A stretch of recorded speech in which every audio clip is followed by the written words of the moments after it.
Personne n'aurait pu anticiper un tel événement. Des milliers d'Airbus ont dû être cloués au sol simultanément. Était-ce une défaillance technique? Une erreur de construction? Une maladresse humaine? Pas du tout. Cela s'est produit parce que les ordinateurs des avions pouvaient être perturbés par une chose provenant directement de l'espace, capable de provoquer une catastrophe et de coûter des centaines de vies.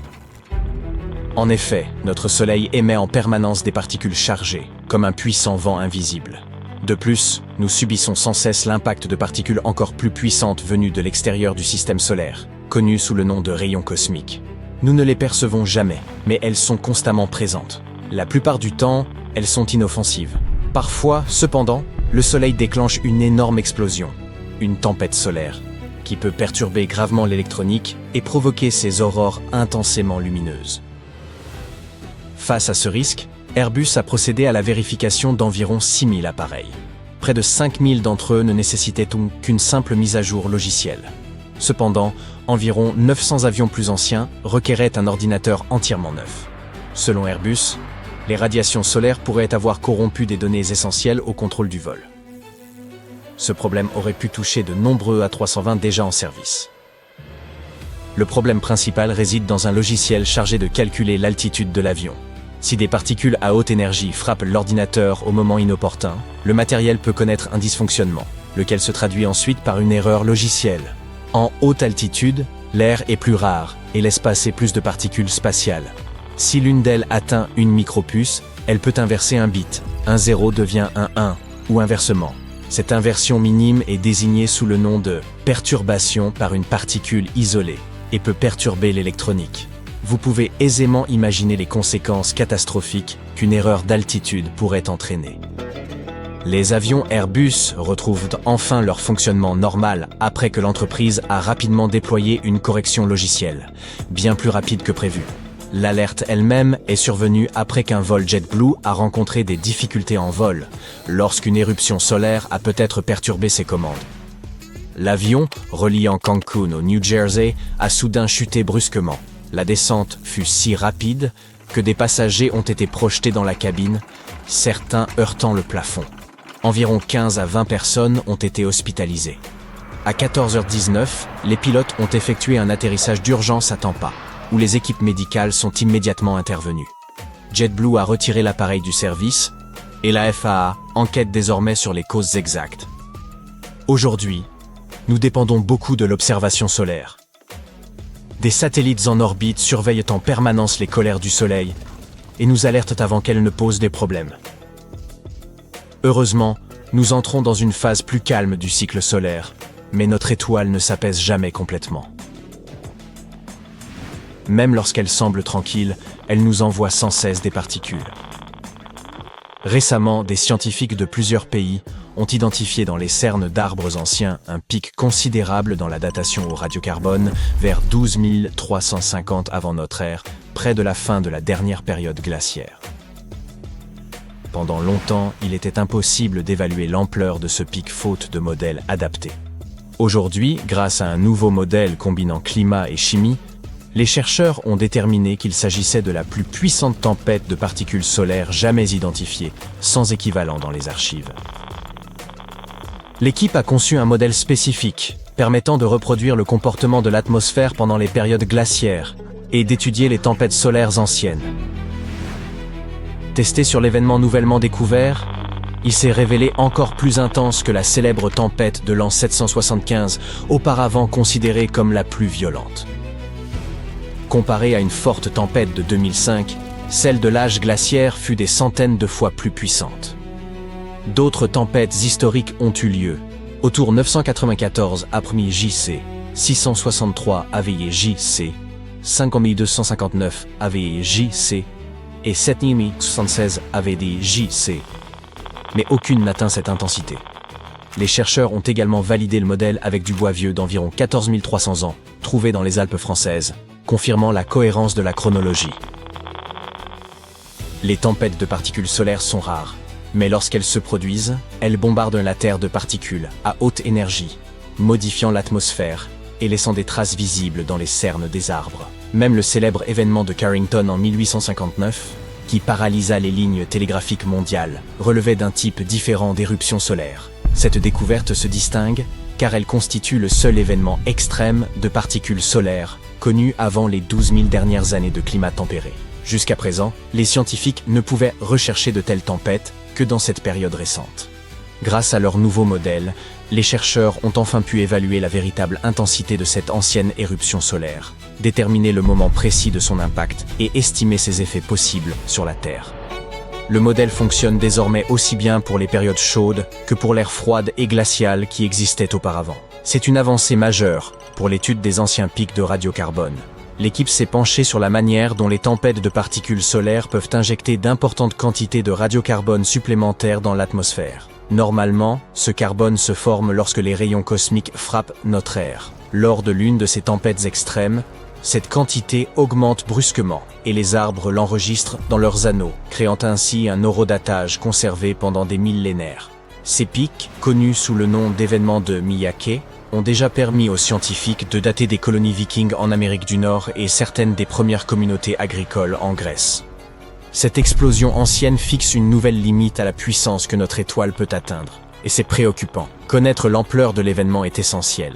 Une tempête de cette intensité aujourd'hui pourrait menacer les satellites, perturber les systèmes de communication et saturer les réseaux électriques. Elle nous fournit une vision plus nette des conditions spatiales les plus extrêmes que notre planète pourrait jamais connaître, ainsi que de leurs implications pour la vie moderne. Heureusement, la Terre est protégée par une sorte de bouclier invisible qui bloque la majorité des particules dangereuses émises par le Soleil. Pendant près de 10 ans, 4 petites sondes de la NASA, la mission MMS, ont suivi le bord de ce bouclier, observant sa déformation, sa rupture et ses réactions aux forces magnétiques solaires.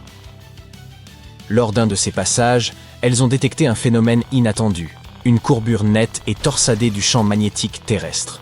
Les scientifiques désignent ce type de formation comme un switchback. Ils en avaient déjà observé près du Soleil, mais jamais aussi près de la Terre. En découvrir un dans notre voisinage spatial revient à apercevoir une vague se recourber à l'envers au milieu d'un lac calme. Ce switchback est apparu dans la magnétogène, la zone turbulente où le vent solaire heurte le bouclier terrestre et s'en trouve repoussé. À l'intérieur de cette torsion, les sondes ont détecté des électrons rapides et énergétiques provenant du champ magnétique terrestre, mêlés à des particules solaires, le tout tournoyant ensemble dans cette structure étrange. Les engins ont enregistré l'inversion du champ magnétique, la vitesse des particules et le comportement global du phénomène. La torsion semble résulter d'un processus nommé reconnexion magnétique, lorsque les champs du Soleil et de la Terre se rejoignent et libèrent une rafale d'énergie. Ces rafales peuvent provoquer des aurores lumineuses, mais les plus puissantes peuvent aussi neutraliser des satellites ou perturber les réseaux électriques. Les sondes MMS continueront d'explorer cette zone, à la recherche de nouvelles torsions et décharges, afin de déterminer leur origine et de distinguer celles suffisamment puissantes pour perturber nos technologies au sol. Le problème est qu'un simple claquement magnétique pourrait permettre aux radiations de pénétrer beaucoup plus profondément dans notre atmosphère. À présent, les scientifiques commencent à relier les indices. Anomalies étranges dans l'aviation, traces de méga-tempêtes anciennes conservées dans de vieux arbres, et désormais une nouvelle fissure dans la magnétosphère. Ensemble, ces éléments dressent un tableau préoccupant. Nous dépendons d'une météo spatiale stable pour presque tout. Le trafic aérien, le GPS, les satellites, et même l'électricité qui alimente nos foyers. L'immobilisation des Airbus pourrait n'être qu'un avertissement, le premier signe qu'un phénomène beaucoup plus vaste pourrait se développer dans l'espace. Vous vous trouvez à bord d'un avion lorsque, soudain, boum! Une violente explosion retentit, la cabine vibre, les alarmes retentissent et l'appareil s'incline brutalement avant d'entamer sa chute. Les passagers paniquent, tandis que vous tentez de vous rappeler les consignes de sécurité en cas de crash. Enfilez votre gilet de sauvetage, mais ne le gonflez qu'une fois hors de l'avion. Mais si l'avion lui-même disposait d'un gilet de sauvetage? Je fais référence à un dispositif capable de se gonfler en quelques secondes juste avant l'impact. Une sorte d'airbag géant destiné aux avions, à la différence près que celui-ci enveloppe l'intégralité du fuselage. Une fois déployé, l'appareil prend l'apparence d'un vaste cocon gonflé, évoquant un bibendum démesuré. J'en conviens, l'aspect prête à sourire. Pourtant, cette idée en apparence fantaisiste pourrait réellement sauver des centaines de vies et bouleverser durablement l'aviation civile. Oui, les crashs aériens pourraient devenir chose du passé, à condition d'accepter un compromis majeur sur lequel je reviendrai. En juin 2025, Le vol Air India 171 a décollé d'Ahmedabad, en Inde, à destination de Londres, avant de s'écraser, quelques secondes plus tard, contre une faculté de médecine voisine. Le drame fut absolu. Les 12 membres d'équipage, ainsi que les 229 passagers, ont péri ce jour-là. Un seul homme a miraculeusement survécu. Vishwash Ramesh, 40 ans, citoyen britannique. Il occupait le siège 11A, à proximité immédiate d'une issue de secours. D'après les premières conclusions de l'enquête, les 2 commandes régulant l'alimentation en carburant auraient été coupées peu après le décollage. Privés de carburant, les moteurs ne disposaient plus de la puissance nécessaire pour poursuivre la montée. Imaginez à présent la terreur qu'ont dû éprouver pilotes et passagers en comprenant qu'aucune échappatoire n'était possible. Ce drame a profondément marqué 2 ingénieurs du Birla Institute of Technology and Science de Dubaï, Eshel Wassim et Darsan Srinivasan. Incapables de s'en détacher, ils repensaient sans cesse à la catastrophe et aux innombrables vies perdues. Ils ont alors pris la décision d'agir. Une interrogation revenait inlassablement. Pourquoi n'existe-t-il aucun système permettant de survivre après une défaillance majeure d'un avion? Car, en réalité, la majorité des technologies de sécurité aérienne visent à empêcher les accidents. Très peu cherchent à en assurer la survie. C'est précisément là que leur idée a pris son envol. Ils aspiraient à concevoir une solution différente, capable d'influencer durablement l'avenir de l'aviation. Ils se sont donc plongés dans de longues heures de recherche et de développement intensif. De ce travail est né un projet baptisé Rebirth, qu'ils présentent comme le premier système de survie au crash reposant sur l'intelligence artificielle. Mais le grand public lui a déjà attribué un autre nom, l'avion résistant au crash. L'intitulé est séduisant, mais comment ce concept fonctionne-t-il concrètement? Le principe rappelle un dispositif de sécurité bien connu dans l'automobile, les airbags. À cette différence près qu'ici, ils ne protègent pas les passagers à l'intérieur de la cabine. Ces coussins gonflables se déploient à l'extérieur de l'appareil, activés par des systèmes de détection avancés, pilotés par l'IA. En réalité, le projet ne se limite pas à un simple avion gonflable. Leur système repose sur 5 technologies intelligentes conçues pour intervenir lorsque le crash devient inévitable. Elles permettent d'anticiper l'accident, de ralentir l'appareil, de protéger les passagers et d'indiquer au secours le lieu de l'impact. Il est temps d'expliquer ces mécanismes de sécurité aérienne. Tout commence par la détection par intelligence artificielle. Le système Rebirth s'active dès que l'appareil quitte le sol. Il faut l'imaginer comme un assistant embarqué extrêmement avancé, l'équivalent d'un Siri ou d'une Alexa doté d'une expertise approfondie en aéronautique, capable, si nécessaire, d'assumer le rôle du pilote. Cette IA analyse en continu l'altitude, la vitesse, l'état des moteurs, la trajectoire, les capteurs d'incendie ainsi que les réactions de l'équipage. Autrement dit, elle supervise l'ensemble des paramètres du vol. Au moindre comportement anormal, une alerte est déclenchée. Si un crash devient inévitable sous les 900 mètres, le système s'active automatiquement et peut même prendre le contrôle de l'avion. Viennent ensuite les airbags. Lorsqu'une défaillance rend la collision inévitable, l'intelligence artificielle déclenche des coussins gonflables à déploiement ultra rapide. En moins de 2 secondes, ils se gonflent, brusquement, semblables à un énorme pop-corn qui éclate. Ils émergent de l'avant, du dessous et de l'arrière de l'appareil, puis enveloppent l'avion jusqu'à lui donner l'apparence d'une structure gonflable volante. Conçus en tissu multicouche absorbant l'impact, ils protègent en théorie le fuselage et atténuent la violence de l'atterrissage, quelle que soit la vitesse. Le système intègre également la poussée inverse. Il s'agit d'une manœuvre déjà utilisée par les pilotes lorsque les réacteurs projettent l'air vers l'avant au lieu de l'arrière, afin de ralentir l'avion après l'atterrissage. Toutefois, dans une situation critique, par exemple si le pilote est inconscient tandis que les moteurs fonctionnent encore, Rebirth peut activer automatiquement ce mode afin de freiner la descente. Et si les moteurs sont complètement hors service, le dispositif prévoit une alternative. Des propulseurs à gaz prennent le relais. Ces derniers se déclenchent pour réduire la vitesse et stabiliser l'appareil durant la chute, diminuant la force de l'impact jusqu'à 20%. Viennent ensuite les fluides intelligents. Il s'agit de matériaux spécifiques dissimulés dans les parois et les sièges de l'appareil. En temps normal, ils restent souples et confortables, mais au moment de l'impact, ils se rigidifient instantanément afin d'absorber le choc et de limiter les blessures des passagers. Enfin intervient la phase des aides au sauvetage.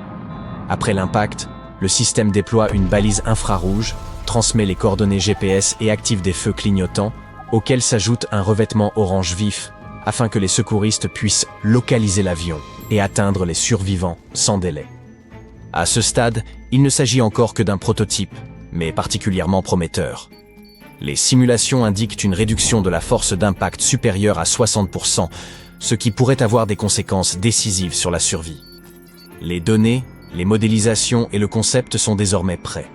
La prochaine étape consistera à effectuer des tests en conditions réelles, notamment en soufflerie et en environnement contrôlé.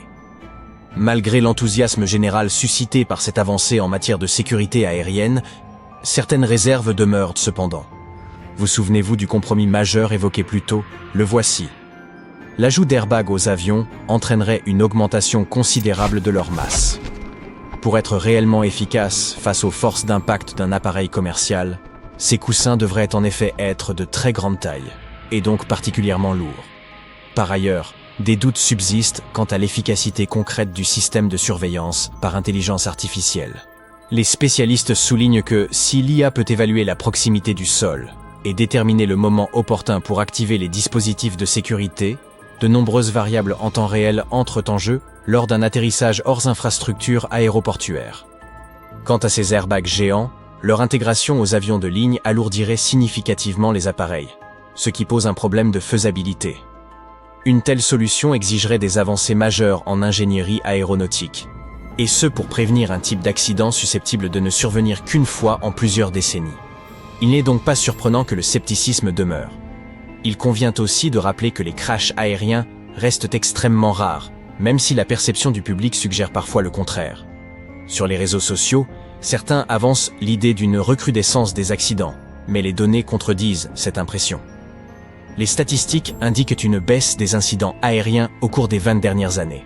Les experts rappellent d'ailleurs que le transport aérien est bien plus sûr que le trajet en voiture jusqu'à l'aéroport. Le risque de décès lors d'un vol commercial est infime, environ une chance sur 13,7 millions d'embarquements dans le monde. Autrement dit, l'avion demeure le moyen de transport le plus sûr. Cela dit, s'il est possible de renforcer encore cette sécurité, pourquoi s'en priver? C'est précisément l'ambition du projet Rebirth. À noter que cette initiative a été retenue parmi les finalistes du prestigieux prix James Dyson, une distinction réservée aux inventions susceptibles d'avoir un impact réel sur le monde. Pourtant, l'équipe affirme que la renommée n'est pas sa priorité. Elle considère cette compétition comme un levier pour faire progresser sa vision, rendre le transport aérien plus sûr pour tous, et peut-être un jour, sauver des vies lorsque toutes les autres protections échouent. Les défis restent nombreux, certes, mais cette technologie de sécurité pourrait bel et bien transformer durablement l'industrie aérienne.